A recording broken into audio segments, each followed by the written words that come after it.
പക്ഷെ ഞാനിപ്പോ മനസ്സിൽ വിചാരിക്കുന്നു, നിങ്ങൾ എല്ലാവരും ഭാഗ്യവന്മാരാണ്, ഞാൻ ഭാഗ്യക്കേടുള്ള ആളാണെന്ന് വിചാരിച്ചു. പക്ഷെ ഇന്ന് ഏറ്റവും കൂടുതൽ മഹാഭാഗ്യം ഞാനാണെന്ന് വിചാരിച്ചിട്ടുണ്ട്. RCM എന്ന ഈ ഒരു പ്ലാറ്റ്ഫോം 21 സ്റ്റെപ്പ് എന്ന് പറഞ്ഞ ചില്ലറ സ്റ്റെപ്പല്ല. ഈ 21 സ്റ്റെപ്പിന് ആദ്യം നമ്മൾ പാകപ്പെട്ടാലേ പറ്റൂ. ഇന്നിപ്പോ സ്റ്റാറിനപ്പോ ലീഡേഴ്സിന്റെ മീറ്റിംഗ് നമ്മൾ മാസത്തിൽ 2 തവണ നടത്തുന്നത് നമ്മുടെ വരുന്ന ഗ്രൂപ്പിലുള്ള ലീഡേഴ്സ് ഡ്യൂപ്ലിക്കേഷൻ നടക്കാൻ വേണ്ടിയിട്ടാണ്. അത് നിരന്തരം ചെയ്യുമ്പോൾ എല്ലാവരും പാലിക്കണം നിർബന്ധമില്ല.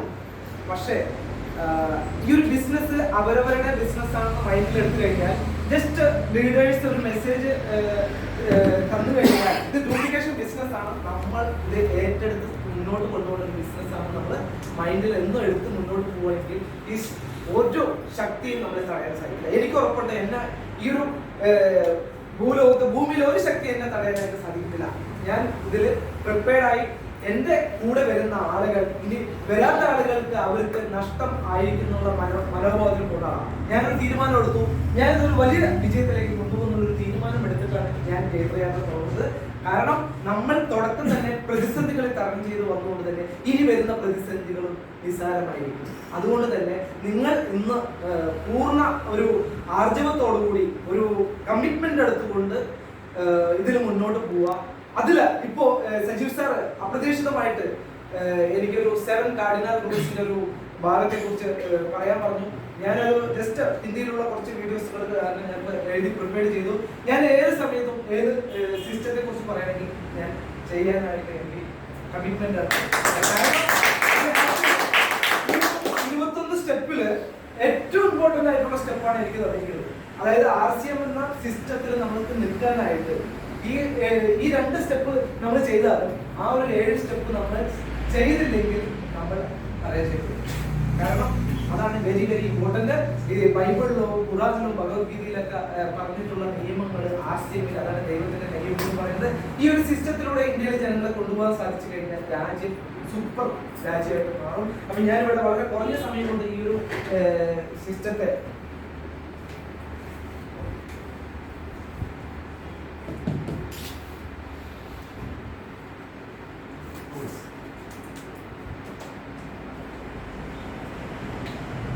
എല്ലാവരും ഹാപ്പി അല്ലേ?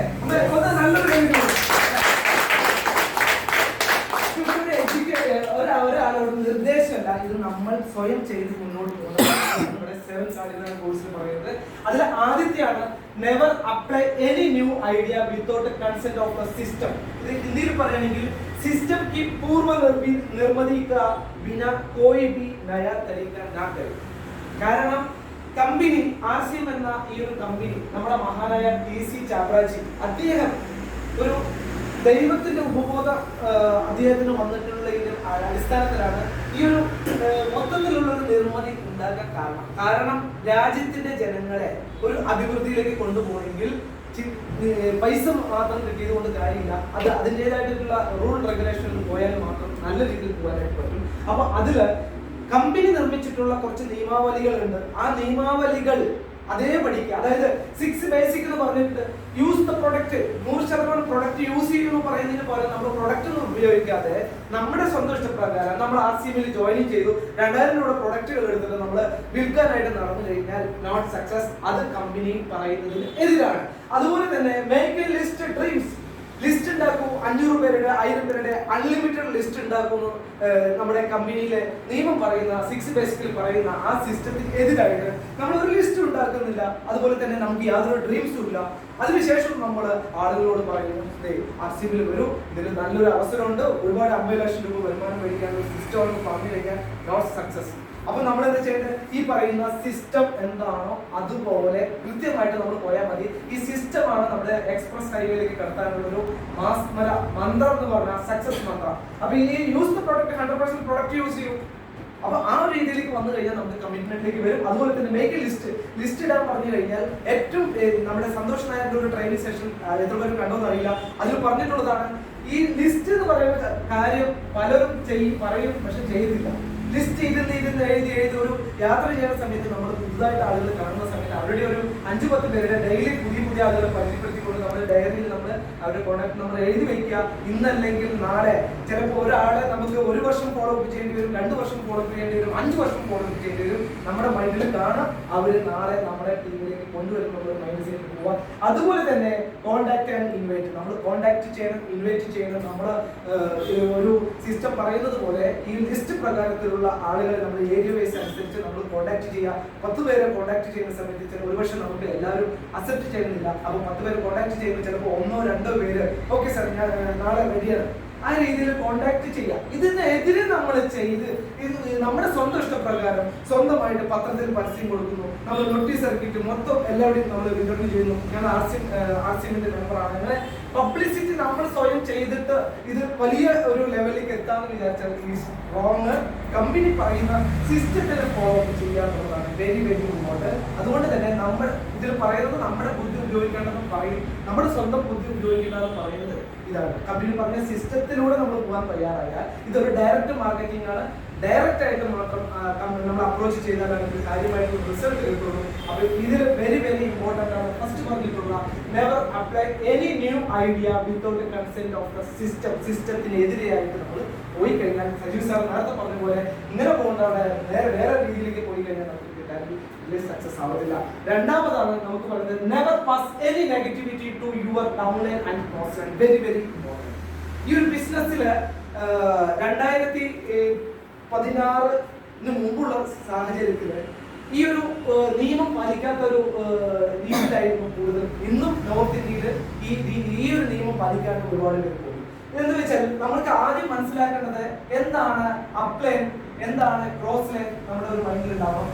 അപ്ലൈൻ ആൻഡ് ക്രോസ് ലൈൻ ഇത് നമ്മുടെ ഈ ഒരു വ്യക്തിയെ സംബന്ധിച്ച് ഇതൊരു ഡൗൺ ലൈൻ ആണെങ്കിൽ ഈ ഒരു വ്യക്തിയെ സംബന്ധിച്ച് ഇതൊരു ക്രോസ് ലൈൻ ആണ്. ഈ ഒരു മെസ്സേജ് നമ്മുടെ മൈൻഡിൽ ഉണ്ടാവണം. ഈ ഒരു വ്യക്തിക്ക് അപ്ലൈൻ ആണ്, ഈ വ്യക്തിക്ക് അപ്ലൈൻ ആണ്, പക്ഷെ ഈ വ്യക്തിക്ക് ഇത് ഡൗൺ ലൈൻ ആണെങ്കിൽ ഈ ഒരു വ്യക്തിക്ക് ഇവിടെ വരുന്ന ഒരു ക്രോസ് ലൈൻ ആയിരിക്കും. അപ്പൊ ഈ ഒരു റിലേഷൻ, ഈ ഒരു ബിസിനസ്സിന് ഈ ഒരു റിലേഷൻ സൂപ്പറായിട്ട് പോകണം.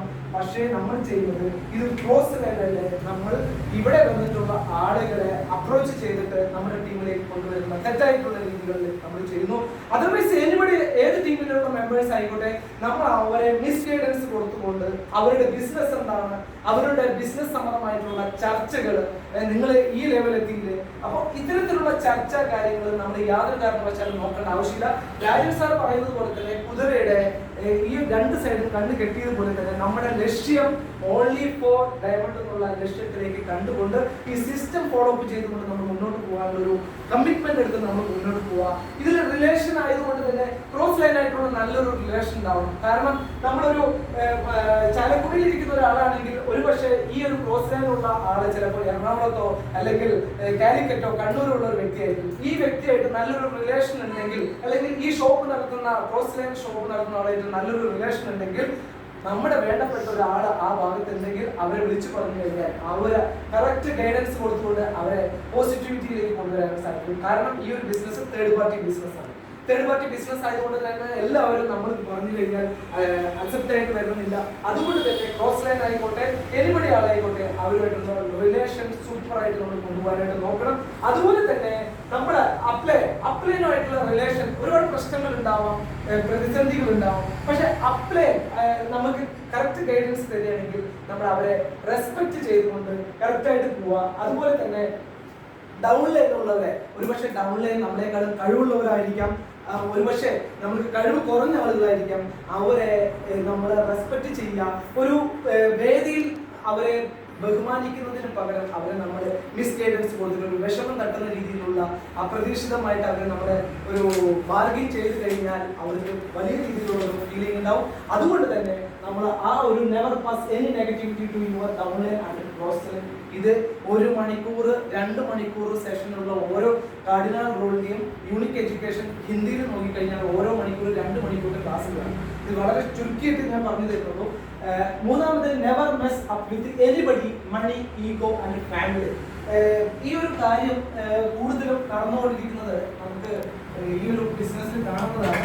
ഈ ഒരു RCM ബിസിനസ്സിൽ ചിലപ്പോൾ നമ്മൾ അച്ചീവ്മെന്റിലേക്ക് എത്താനായിട്ട് ഈ ഒരു പൈസ ഈ ഷോപ്പിൽ നിന്ന് കടം മേടിച്ചിട്ട് ഒരു 10,000 ബിസിനസ് വോളിയത്തിന് നമ്മൾ പ്രൊഡക്റ്റ് മേടിക്കും, പൈസ കൊടുക്കത്തില്ല.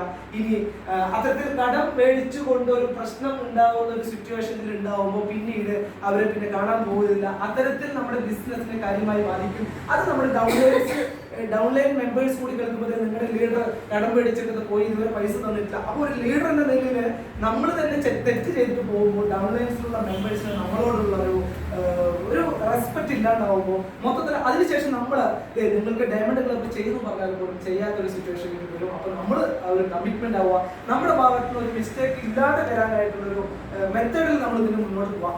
ഒപ്പം തന്നെ നമ്മൾ ഇതിൽ വരുന്ന ഫാമിലി സംബന്ധമായിട്ടുള്ള നമ്മുടെ ടീമിൽ ചിലപ്പോൾ ഫാമിലി മെമ്പേഴ്സ് ഉണ്ടാവാം, പല കൾച്ചറിലുള്ള ആളുകൾ ഉണ്ടാവാം, പല കാസ്റ്റിലുള്ള ആളുകൾ ഉണ്ടാവാം. പക്ഷെ നമ്മൾ യാതൊരു കാരണവശാലും ഒരു ഫാമിലി സംബന്ധമായിട്ടുള്ള ഒരു വിഷയത്തിൽ ഏർപ്പെടുമോ, അവരുടെ ഫാമിലി കാര്യങ്ങളെ കുറിച്ച് അന്വേഷിച്ച് ഒരു പ്രശ്നം സോൾവ് ചെയ്യാനോ അങ്ങനെ സംബന്ധമായിട്ടുള്ള പ്രശ്നങ്ങളിലേക്ക് നമ്മൾ ഇടപെടാതിരിക്കുക. ഒപ്പം തന്നെ ഈ ഫാമിലിയിൽ നിന്ന് കടം മേടിച്ച് പൈസ മേടിച്ച് കൊടുക്കുന്ന ഈ പരിപാടികൾ നടക്കാതിരിക്കുക. ഇതെല്ലാം യൂണിക് എഡ്യൂക്കേഷൻ സിസ്റ്റത്തിൽ ഓരോ പോയിന്റ് നമ്മൾ സെർച്ച് ചെയ്തിട്ട് കൂടുതൽ കാര്യങ്ങൾ പഠിക്കുക എന്നുള്ളതാണ് മൂന്നാമത്തെ പോയിന്റ്. നാലാമത്തെ പോയിന്റ്, നെവർ ക്രിറ്റിസൈസ് ആൻഡ് കണ്ടം ആൻഡ് കംപ്ലൈന്റ്. ഇത് വെരി ഇമ്പോർട്ടന്റ് പോയിന്റ് ആണ്. സജീവ് സാർ പറഞ്ഞപ്പോൾ ഞാൻ ഈ ഒരു പോയിന്റ് ആണ് ഞാൻ യൂട്യൂബിൽ നോക്കിയിട്ട് സെർച്ച് ചെയ്തിട്ട് ഇത് ഇമ്പോർട്ടന്റ് ആണ്, എല്ലാവർക്കും ഇമ്പോർട്ടന്റ് ആയിട്ടുള്ള ഒരു പോയിന്റ് ആണ്. ഈ ഒരു കാർഡിനൽ റൂളിലെ 4th പോയിന്റ് എന്താ സംഭവം പറയുന്നത്, ഹിന്ദിയിൽ പറയുന്നത് ഈ ഒരു किसी की आलोचना या बुराई या शिकायत देकर അതിനെ ഹിന്ദിയിൽ പറയുന്നത് ക്രിറ്റിസൈസ്. ഈ ഒരു ഇമ്പോർട്ടന്റ് ഈ കാർഡിനൽ റൂൾസ് നമ്മുടെ മൈൻഡിൽ ഫീഡ് ആയി കഴിഞ്ഞാൽ സജീവ് സാർ പറഞ്ഞുപോലെ തന്നെ 8 കോർ സ്റ്റെപ്പും 6 ബേസിക്കും കുറച്ച് എഴുതി പോയാൽ കൂടി നമ്മൾ അത് പെർഫെക്റ്റ് ആണെങ്കിൽ നമ്മൾ ഇതിൽ വിജയിച്ചിരിക്കും.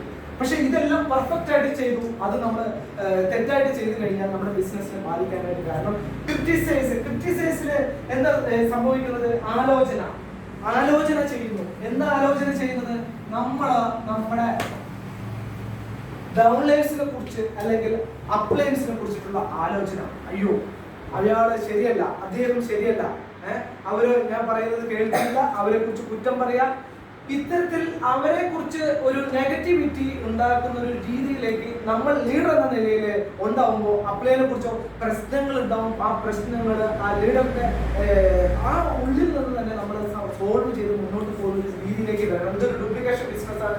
100 കണക്കിന് 500 കണക്കിന് 1000 കണക്കിന് ആളുകൾ നമ്മുടെ ടീമിലേക്ക് വരുമ്പോൾ ഇത്തരത്തിൽ ക്രിറ്റിസൈസ് ആലോചന ചെയ്യുന്ന ഒരു രീതിയിലേക്ക് വന്നു കഴിഞ്ഞാൽ ആ ടീം മൊത്തം ഡ്യൂപ്ലിക്കേഷൻ ആ ഒരു തെറ്റായ രീതിയിലേക്ക് പോകുമ്പോൾ ആ ടീം ഇല്ലാണ്ടാവുന്ന ഒരു സിറ്റുവേഷനിലേക്ക് പോകും. അതുകൊണ്ട് തന്നെ ഈ ക്രിറ്റിസൈസിൽ നമ്മൾ ഏറ്റവും ഫസ്റ്റ് ചിന്തിക്കുന്നത് റിലേഷൻ. ഈ ഒരു ബിസിനസ് റിലേഷൻ സംബന്ധമായിട്ടുള്ള ബിസിനസ്സാണ്. റിലേഷൻ ആവാം, നേരത്തെ പറഞ്ഞ പോലെ തന്നെ downline relation, cross line relation, upline relation. ഈ റിലേഷൻ നല്ല രീതിയിലുള്ള റിലേഷനിൽ നമ്മൾ പോകണം.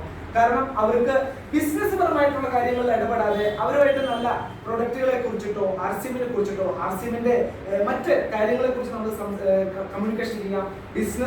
ബിസിനസ് വോളിയം, നിങ്ങൾ എത്ര പേര് ഇതിലേക്ക് കൊണ്ടുവന്നു, ആരൊക്കെയാണ്, ഈ രീതിയിലുള്ള ഡിസ്കസ് നമ്മൾ ചെയ്യാതെ പോവുക. അതുകൊണ്ട് തന്നെ ഈ റിലേഷൻ നല്ലൊരു ബിഹേവിയർ നമ്മൾ ചെയ്യാനായിട്ട് നോക്കുക. അവരുമായിട്ട് അവർക്കൊരു മാനസികപരമായിട്ടൊരു വിഷമം തട്ടുന്ന രീതിയിലുള്ള ഒരു സംസാരം ഇല്ലാതെ നമ്മൾ നോക്കിക്കഴിഞ്ഞാൽ ഈ റിലേഷൻ മെയിൻറ്റെയിൻ ചെയ്ത് ഈ ഒരു ബിസിനസ് തന്നെ റിലേഷൻ ബേസ്ഡ് ബിസിനസ് ആണ്. അതുകൊണ്ട് തന്നെ നമ്മൾ ഏത് ആർസിഎമ്മിലെ മലബാർ സൈഡ് ആയിക്കോട്ടെ, എനിബഡി ആളായിക്കോട്ടെ, ക്രോസ് ലൈൻ ആയിക്കോട്ടെ, റിലേഷൻ ബെസ്റ്റ് വൺ ആയിട്ട് നമ്മൾ മുന്നോട്ട് പോകാനായിട്ട് നമ്മുടെ കമ്മിറ്റ്മെന്റ് എടുക്കുക. രണ്ടാമത് പോയിന്റ് പറഞ്ഞാൽ സെൽഫ് വീക്ക്നെസ്. ഈ റിലേഷൻ നമ്മൾ താഴെയുള്ള ഒരാളെ കുറിച്ച് അല്ലെങ്കിൽ ഡൗൺലൈനോ ക്രോസ് ലൈനെ കുറിച്ച് നമ്മൾ മോശമായിട്ട് വേറൊരാളോട് പറയുമ്പോൾ ഈ സൗണ്ട്, നമ്മൾ പറയുന്ന ശബ്ദം നാച്ചുറൽ ആയിട്ട് അത് തിരിച്ച് അത് മൊത്തത്തിൽ പരന്നു പോകുന്നു. നമുക്കറിയാലോ, അതിലൊക്കെ എന്തെങ്കിലും ഒരു കാര്യം പറഞ്ഞു കഴിഞ്ഞാൽ മൊത്തത്തിൽ അത് പാട്ടാകുന്ന രീതിയിലുള്ള പോലെ തന്നെ നമ്മൾ ഒരാളെ കുറിച്ച് മോശം പറഞ്ഞു കഴിഞ്ഞാൽ ആ ശബ്ദം മൊത്തത്തിൽ സറൗണ്ടിങ് ആയിട്ട് നമ്മുടെ അടുത്ത് തന്നെ വന്ന് വരുന്ന ഒരു രീതിയിലേക്ക് വരും. അതുകൊണ്ട് തന്നെ നമുക്ക് നഷ്ടമുള്ളത് നമ്മുടെ സെൽഫ് വീക്ക്നെസ്. നമ്മൾക്ക് തന്നെ നമ്മുടെ പേരുദോഷം വരുന്ന ഒരു വിഷയത്തിലേക്ക് കിടക്കും. അപ്പോൾ ആലോചന ചെയ്യുന്ന ഒരു ശീലം റിലേഷൻ മോശമാക്കും, നമ്മുടെ സെൽഫിന് നമ്മൾക്ക് തന്നെ പേരുദോഷവും. ഈ ഒരു ബിസിനസ്സിൽ പറയുന്നത് നമ്മളൊരു റൂബി അല്ലെങ്കിൽ സ്റ്റാർ ഡയമണ്ട് വരെ എത്തണമെങ്കിൽ നമ്മൾ ഇതിൽ പെർഫെക്റ്റ് ആയിട്ട് വരണം. കാരണം ഇന്ന് മൂർത്തി സാർ കേരളത്തിൽ മാത്രമല്ല ഇന്ത്യയിൽ അറിയപ്പെടുന്ന ഒരു ലീഡറാണ്. മൂർത്തി സാറിനൊരു ബലഹീനത ഉണ്ടെങ്കിൽ അത് മൊത്തത്തിൽ ചർച്ചയാവുമ്പോൾ അദ്ദേഹത്തിന്റെ നിലവാരം കുറച്ചു പോകും. അതേ സ്ഥിതിക്ക് നമ്മൾ ഒരു ക്രോസ് ലൈനോട് നല്ലൊരു ബിഹേവിയറാണ്, അല്ലെങ്കിൽ ഡൗൺ ലൈനോട് അപ്പ് ലൈനോട് അല്ലെങ്കിൽ പല ഷോപ്പുകാരോട് പലരും നടത്തുന്ന ഷോപ്പുകാരോട് നല്ലൊരു റിലേഷൻ ആണെങ്കിൽ നമ്മളെ കുറിച്ചിട്ടുള്ള ഒരു നല്ലൊരു കാഴ്ചപ്പാട് ഉണ്ടാകുമ്പോൾ തന്നെ അദ്ദേഹം നല്ലൊരു ലീഡറാണ്. ആ രീതിയിൽ നമ്മളെ ബ്രാൻഡഡ് ആക്കി മാറ്റാനായിട്ട് സാധിക്കും. അതുകൊണ്ട് തന്നെ ഈ ഒരു ആലോചന ചെയ്യുന്നത് റിലേഷനും സെൽഫ് വീക്ക്നെസ്സിനും മോശമാക്കുന്നു. മൂന്നാമത് നമുക്ക് ടീം വീക്ക്നെസ്, നമ്മുടെ ടീമില് ഇതുപോലെ ടീം മോശമാവാനായിട്ട് കാരണമാകുന്നു. ഈ നമ്മളൊരു ചെറിയൊരു കുറ്റം ഒരാളെ കുറിച്ച് പറഞ്ഞു കൊടുത്തുള്ളൂ, പക്ഷെ ഇത് നമുക്ക് മൂന്നാമത് നമ്മുടെ ടീമിന് മോശമാവാൻ കാരണമാകുന്നു. അപ്പോൾ ഈ ഒരു പോയിന്റ് മാത്രമല്ല, വീക്ക് അച്ചീവ്മെന്റ്, നാലാമത് നമ്മുടെ അച്ചീവ്മെന്റ് വീക്ക് ആവാനായിട്ട് കാരണമാകുന്നു. ഒരു ചെറിയൊരു തെറ്റ് നമ്മൾ ചെയ്തത് നമ്മളെ ഓരോ സ്റ്റെപ്പായിട്ട് നമുക്ക് മോശമാവാൻ കാരണമാകും. അത് മാത്രമല്ല, നമ്മൾക്ക് ഈ പ്രശ്നങ്ങൾ കാരണം നമ്മുടെ ഡ്രീംസ് പോലും വീക്കായി മാറുന്നു. അപ്പോൾ ഈ ഒരു ഫസ്റ്റ് തന്നെ നമുക്ക് പറഞ്ഞിട്ടുള്ള ഈ ഒരു ഫോർത്ത് കാർഡിനൽ കോഴ്സിലെ ക്രിറ്റിസൈസ്, ആലോചന, നമ്മളൊരു മറ്റുള്ളവരെ കുറിച്ച് നമ്മൾ മോശമായിട്ട് ചിന്തിക്കുന്നത് നമുക്ക് ഇത്തരത്തിൽ നമുക്ക് മോശമാക്കാനായിട്ട് കാരണമാകുന്നു. അടുത്തതാണ് കണ്ടമൻ, നാ കർണ. കണ്ടമൻ അതായത് നമ്മൾ സജീവ് സാർ ഇവിടെ വളരെ പവർഫുൾ ആയിട്ട് ക്ലാസ് എടുത്തു. കാരണം നമ്മൾ ഈ ഒരു റൂൾ റെഗുലേഷൻ അല്ലെങ്കിൽ മാർക്കറ്റിംഗ് പ്ലാൻ നിങ്ങൾ അവതരിപ്പിക്കൂ, ഈ സ്റ്റേജിൽ വന്ന് അവതരിപ്പിക്കുന്ന പറഞ്ഞാൽ നമ്മുടെ സ്റ്റാർ ആൻഡ് അച്ചീവ് എല്ലാ സ്റ്റാർ ലീഡേഴ്സ് ആണ്. ഈ ഒരു ബിസിനസ് ഒരു ടീമിനെ നയിക്കേണ്ട ഒരു ബിസിനസ് ആയതുകൊണ്ട് തന്നെ നമ്മൾക്ക് ഇത് പെർഫെക്റ്റ് ആയാൽ മാത്രമാണ് നമ്മൾക്ക് ഡ്യൂപ്ലിക്കേഷൻ ചെയ്യാൻ സാധിക്കുള്ളൂ. നമ്മുടെ ഭാഗത്ത് ഒരു മിസ്റ്റേക്ക്, ഒരു മാർക്കറ്റിംഗ് പ്ലാൻ അവതരിപ്പിക്കുമ്പോൾ ഒരു മിസ്റ്റേക്ക് വന്നു കഴിഞ്ഞാൽ നമ്മുടെ ടീമിൽ വരുന്ന ആളുകളെല്ലാം മിസ്റ്റേക്കിലേക്ക് പോകുന്ന കാരണം എന്താ, അവിടെ ഡ്യൂപ്ലിക്കേഷൻ മോശമായിട്ട് പോകുന്നു. ആ ഒരു ടീം മുഴുവൻ തെറ്റായ പാതയിലേക്ക് പോകുന്നു. അതുകൊണ്ടാണ് നമ്മളിവിടെ സ്ട്രിക്റ്റ് ചെയ്തിട്ട് സ്റ്റാർ ആൻഡ് ലീഡേഴ്സ് പെർഫെക്റ്റ് ആയിട്ട് ഓരോ കാര്യങ്ങൾ അവതരിപ്പിച്ചു കഴിഞ്ഞാൽ അവിടെ ഡ്യൂപ്ലിക്കേഷൻ കറക്റ്റ് ആയിട്ട് നടക്കും. അപ്പൊ നമ്മൾ ആദ്യം നമ്മുടെ കുറവുകൾ ഉണ്ടാവും, നോ നത്തിങ്, ഒരു വഴക്ക് പറഞ്ഞാൽ കൂടി അത് നമ്മുടെ ഉയർച്ചയ്ക്ക് വേണ്ടിയിട്ടാണ് നമ്മളൊരു കമ്മിറ്റ്മെന്റ് എടുത്ത് നമ്മൾ ചെയ്യുക. അതുകൊണ്ട് തന്നെ ഇവിടെ കണ്ടമനാക്കരണ, ഒരു ലീഡർ ഒരു കാര്യം പറഞ്ഞു അത് ചെയ്യാതിരിക്കുക അല്ലെങ്കിൽ അതിനെ തെറ്റായിട്ട് കാണുക. അതുകൊണ്ട് തന്നെ എന്താ സംഭവിക്കുന്നത്, അവർക്ക് ദുഷ്മൻ ബനാനേക്ക തരീക്ക, അതായത് ശത്രു ആവാനുള്ള ഒരു കാരണമാകുന്നു. ദുഷ്മൻ ബനാനേക്ക അതായത് ഒരു ലീഡർ അല്ലെങ്കിൽ ഒരു കാര്യം പറഞ്ഞു, അല്ലെങ്കിൽ ഈ ഒരു വിഷയത്തില് ബിസിനസിനെ കുറിച്ചിട്ട് ഈ രീതിയിൽ നമ്മൾ പോകണം, മാർക്കറ്റിംഗ് പോകണം, അതിലെല്ലാം ഇങ്ങനെ ചെയ്യാൻ പറ്റില്ല, അവരുടേതായിട്ടുള്ള രീതിയിൽ അപ്പൊ ഒരു ശത്രുത മനോഭാവത്തിലേക്ക് വരാൻ കാരണമാകുന്നു. രണ്ടാമത് ഒരു മനോബൽക്ക് തോടുത്തായി മനോബൽ, അതായത് ഒരു പ്രോഗ്രാമിലെ ഒരാളുടെ നമുക്ക് മോട്ടിവേഷൻ കൊടുക്കുന്ന പകരം അയാളെ കൈപിടിച്ച് ഉയർത്തുന്നതിന് പകരം അയാളെ മനസ്സ് തളർത്തുന്ന രീതിയിലൊരു സംസാരം ഉണ്ടാവുക, അത് ഈ ഒരു കണ്ടന്റിൽ വരുന്നതാണ്. അപ്പൊ മനോബൽ തോടുന്ന, മനസ്സ് തളർത്തുന്ന രീതിയിലുള്ളൊരു വിഷയം ഉണ്ടാവുന്ന രീതിയിലേക്ക് വരും. ഈ ഒരു തെറ്റ് നമ്മൾ ചൂണ്ടിക്കാണിക്കുന്ന ഒരു കാര്യം പറയുന്നത് പറ്റില്ല എന്ന് പറഞ്ഞ രീതിയിൽ വരുന്ന സമയത്ത്. അത് മാത്രമല്ല, മൂന്നാമത് ബോസിസം. ഇതില് ലീഡർ ആയിക്കോട്ടെ, ആ ലീഡർ ബോസ് എന്ന രീതിയിൽ ഇന്നത് ചെയ്യും, അത് ചെയ്യും, ഇന്നത് കൊണ്ടുവരും, ഈ രീതിയിൽ ഒരു ഓഫീസിലെ ഒരു ബോസ് ചെയ്യുന്ന പോലെയുള്ള രീതിയിൽ പാടില്ല. ഇതൊരു ഡ്യൂപ്ലിക്കേഷൻ ബിസിനസ് ആണ്. നോ ബോസ് നമ്മൾ പറയുന്നത് പോലെ തന്നെ, നേരത്തെ പറഞ്ഞ നോ ഇൻവെസ്റ്റ്മെന്റ് നോ ബോസ് പറയുന്ന പോലെ തന്നെ ഇതിൽ ആരും ആ ഒരു ലീഡർ എന്ന നിലയിൽ അവരൊരു മാർഗനിർദ്ദേശങ്ങൾ, കറക്റ്റ് ഗൈഡൻസ് തരാൻ വേണ്ടിയിട്ടാണ് ലീഡർ. വേണമെങ്കിൽ അവർക്ക് ചെയ്യണമെന്നില്ല, പക്ഷെ അവർക്ക് ഇത് ഡ്യൂപ്ലിക്കേഷൻ ബിസിനസ് ആയതുകൊണ്ട് തന്നെ കറക്റ്റ് റൂൾ റെഗുലേഷൻ പറഞ്ഞ് കറക്റ്റ് മാർഗനിർദ്ദേശം പറഞ്ഞുകൊണ്ട് ഓരോരുത്തരും ഈ രീതിയിലേക്ക് വരാനാണ് പറയുന്നത്. പക്ഷെ അത് ചെയ്തുകൊണ്ട് ഒരു ബോസിസത്തിലേക്ക് കടന്നു കഴിഞ്ഞാൽ ആ ടീമിന് തളർച്ച ഉണ്ടാവാനുള്ള കാരണമാകും. അതുകൊണ്ട് തന്നെ നോ ബോസിസം, ഏക പ്രകാരത്തെ ബോസിസം ചെയ്യാതിരിക്കുക. അതുപോലെ തന്നെ ഗ്രോത്ത് ബ്രേക്കർ, ഈ കാരണം കൊണ്ട് ഗ്രോ ചെയ്യുന്നത് ബ്രേക്ക് ആവാനുള്ള കാരണമാവുന്നു. ബ്രേക്കർ ഇത്തരത്തിലുള്ള പ്രശ്നങ്ങൾ കാരണം ഗ്രോത്ത് നമ്മുടെ വളർച്ചയെ തരണം ചെയ്യാനായിട്ട് സാധിക്കുന്നു. അഞ്ചാമത് ഹാബിറ്റ് കണ്ടന്റ് ചേഞ്ച്, നമ്മുടെ ഹാബിറ്റ്, ഈ ഒരു ദുശീലങ്ങൾ നമ്മളെ മൊത്തത്തിൽ മോശമാക്കാനായിട്ട് കാരണമാകുന്നു. അതുപോലെ തന്നെ നമുക്ക് ഈ നാലാമത്തെ ഇതിൽ പറയുന്നത് കംപ്ലൈന്റ്. ഈ ഒരു പോയിന്റ് വളരെ ഇമ്പോർട്ടന്റ് ആണ്. ഇന്ന് എല്ലാവരും കാണുന്ന ഒരു കാര്യമാണ് കംപ്ലൈന്റ്. കമ്പനിയെ കുറിച്ച് കംപ്ലൈന്റ് പറയാം, RCM കമ്പനിയെ കുറിച്ച് കംപ്ലൈന്റ് പറയാം, അതുപോലെ തന്നെ കമ്പനി അപ്ലൈനെ കുറിച്ച് കംപ്ലൈന്റ് പറയാം, അതുപോലെ ഡൗൺലൈനെ കുറിച്ച് കംപ്ലൈന്റ് പറയാം, PUCനെ കുറിച്ച് കംപ്ലൈന്റ് പറയാം, അതുപോലെ തന്നെ നമ്മുടെ സെൽഫ് നമ്മളെ തന്നെ മോശമാക്കിയിട്ട് പറയുന്ന രീതിയിലേക്ക് വരിക. അതുപോലെ തന്നെ ഫാമിലി സപ്പോർട്ട് ഇല്ലാന്ന് പറഞ്ഞിട്ട് ഫാമിലിനെ മോശമാക്കിയിട്ട് പറയാം. ഇത്തരത്തിലുള്ള കംപ്ലൈന്റ് ചെയ്യുന്നത് നിർത്തുക. അഞ്ചാമത്തെ don't discuss your business with close line. Cross ലൈനിന്റെ ബിസിനസ്സുമായിട്ട് നമ്മൾ യാതൊരു രീതിയിലുള്ള ചർച്ച ചെയ്യാതിരിക്കുക. ഒരുപക്ഷെ അവര് നമ്മളെക്കാളും ഫാസ്റ്റ് ആയിട്ട് പോവുകയാണെങ്കിൽ കൂടി നമ്മൾ അവരുടെ ചർച്ച, അവരുടെ ബിസിനസിനെ കുറിച്ച്, അവരുടെ നല്ല ബിസിനസ് കൊണ്ട് അവർ എവിടെയൊക്കെയാണ്, നമ്മൾ അതിനെ കുറിച്ച് ചർച്ച ചെയ്യാതിരിക്കുക. അത് നമ്മുടെ ദോഷമായിട്ട് ബാധിക്കും. അത് മാത്രമല്ല, ആറാമത് never use alcohol smoking in business. ഈ ബിസിനസ്സിലേക്ക് കടന്നു വരുമ്പോൾ ഒരു ടീമിനെ ഡെവലപ്പ് ചെയ്യുന്ന ലീഡേഴ്സ് ആണ്. അതിൻ്റെ ഇടയിൽ നമ്മൾ ഈ ഒരു ഗ്രൂപ്പ് മീറ്റിംഗിന് ശേഷം ഒരാൾ പോയിട്ട് സ്മോക്ക് ചെയ്യുമ്പോൾ അത് നമ്മുടെ ടീം മെമ്പേഴ്സ്, ടീം ലീഡേഴ്സ് കാണുന്ന സമയത്ത് തന്നെ നമുക്ക് തന്നെ പേരുദോഷം വരുന്ന രീതിയിലുള്ളൊരു വിഷയം ഉണ്ടാവുന്നു. അതുപോലെ തന്നെ ആൽക്കഹോളിന്റെ കേസാണെങ്കിൽ നമ്മൾ ഒരു അപ്രോച്ച് ചെയ്യാൻ പോകുന്ന സമയത്ത്, ഒരു ഫാമിലി ഹോം ഷോപ്പ് അല്ലെങ്കിൽ ഹോം മീറ്റിംഗ് ചെയ്യാൻ പോകുന്ന സമയത്ത് ആൽക്കഹോൾ കഴിച്ച് നമ്മൾ പോകുന്ന സമയത്ത് സ്വാഭാവികമായിട്ട് നമ്മൾ തന്നെ മോശമാവുന്നു. അത് നമ്മുടെ ടീമിനെ അല്ലെങ്കിൽ നമ്മുടെ മുന്നോട്ടുള്ള വളർച്ചയ്ക്ക് ഭാഗമായ ഒരു ദോഷകരമായ ഒന്നും. Last, don't lie avoid boasting and necessary. ഈ ഒരു ജൂട്ട്ന പോലെ ബഡീന ഖാക്കെ, അതായത് നമ്മൾ ഈ ഒരു പ്ലാറ്റ്ഫോമിൽ ഒരു പുതിയൊരാളെ ഇതിലേക്ക് കൊണ്ടുവരുന്ന സമയത്ത് ഇന്ന് ജോയിൻ ചെയ്താൽ നാളെ ലക്ഷങ്ങൾ കിട്ടുന്ന, നിങ്ങൾ ഒന്നും ചെയ്യേണ്ട, നിങ്ങൾ ഇതിൽ ജോയിൻ ചെയ്താൽ മാത്രം മതി, നിങ്ങൾക്ക് ലക്ഷങ്ങൾ വരുമാനം കിട്ടുമെന്ന് പറഞ്ഞ് നമ്മൾ തെറ്റായ ഡിസ്ഗൈഡൻസ് കൊടുത്തിട്ട് നുണ പറഞ്ഞുകൊണ്ട് നമ്മൾ ഈ പ്ലാറ്റ്ഫോമിൽ കൊണ്ടുവരുന്ന രീതി, അത് നമ്മുടെ ഈ ഒരു ബിസിനസിനെ ബാധിക്കുന്നതാണ്. അവർ നമ്മളോട് ചോദിക്കും, നിങ്ങളല്ലേ പറഞ്ഞതിൽ ജോയിൻ ചെയ്താൽ ലക്ഷങ്ങൾ കിട്ടുന്നു. അപ്പൊ ഇത്തരത്തിലുള്ള തെറ്റായിട്ടുള്ള നുണ പറഞ്ഞുകൊണ്ട് നമുക്ക് തന്നെ പേരുദോഷം ഉണ്ടായിട്ട് ഈ ബിസിനസ്സിൽ നമ്മുടെ പരാജയത്തിലേക്ക് കൊണ്ടുപോകാനായിട്ടുള്ള 7 റൂൾ റെഗുലേഷൻ ഈ ഒരു ബിസിനസ്സിൽ വെരി വെരി ഇമ്പോർട്ടൻ്റ് ആയിട്ടുള്ള കാര്യങ്ങളാണ്. എനിവേ, ഈ ഒരു നിയമങ്ങൾ നമ്മളെ ഒന്ന് മൈൻഡിലേക്ക് കയറാൻ കുറച്ച് ബുദ്ധിമുട്ടാണ്. അതുകൊണ്ട് തന്നെ ഈ നിയമങ്ങൾ നമ്മൾ സെൽഫായിട്ട് ഇത് പഠിച്ചിരിക്കണം എന്നുള്ള ലക്ഷ്യത്തിൽ നമ്മൾ യൂട്യൂബിലൂടെ സെർച്ച് ചെയ്തിട്ട് ഈ നിയമത്തിന്റെ റിപ്പീറ്റേഷൻ ചെയ്ത് നമ്മൾ പെർഫെക്റ്റ് ആക്കുക. നമ്മൾ ഉറക്കത്തിലാണെങ്കിലും നമ്മൾ ഇത് പറയാനുള്ള കപ്പാസിറ്റിയിലേക്ക് വരിക. എനിവേ, എനിക്ക് ഇന്ന് ചെറിയൊരു അവസരം സജീവ് സാറ് ഈ ഒരു 7 കാർഡിനൽ റൂൾസിനെ കുറിച്ച് പറയാനായിട്ട് പറഞ്ഞപ്പോൾ ഞാനൊരു ഹാപ്പി ആയിരുന്നു. ശരി, ഏതായാലും എനിക്ക് ഞാൻ ഇങ്ങനെ ഇവിടുന്ന് പറയുന്നത് കൊണ്ട് എൻ്റെ കുറച്ചും കൂടി ആ ഒരു കഴിവും കൂടി കൂടാനുള്ള ഒരു അവസരമല്ല എന്നുള്ളത് മാത്രമാണ് ഞാൻ ചിന്തിച്ചത്. എനിവേ, ഇന്ന് എല്ലാ സ്റ്റാർ ആൻഡ് എബോ ലീഡേഴ്സിനും ഈ ഒരു അവസരത്തിൽ ഈ ഒരു എൻ്റെ 7 കാർഡിനൽ റൂൾസ് വളരെ ഗൗരവമായിട്ട് ശ്രദ്ധിച്ച് ഇരുന്നതിൽ ഞാൻ വളരെ ഹാപ്പി. നിർത്തുന്നു. ഗുഡ്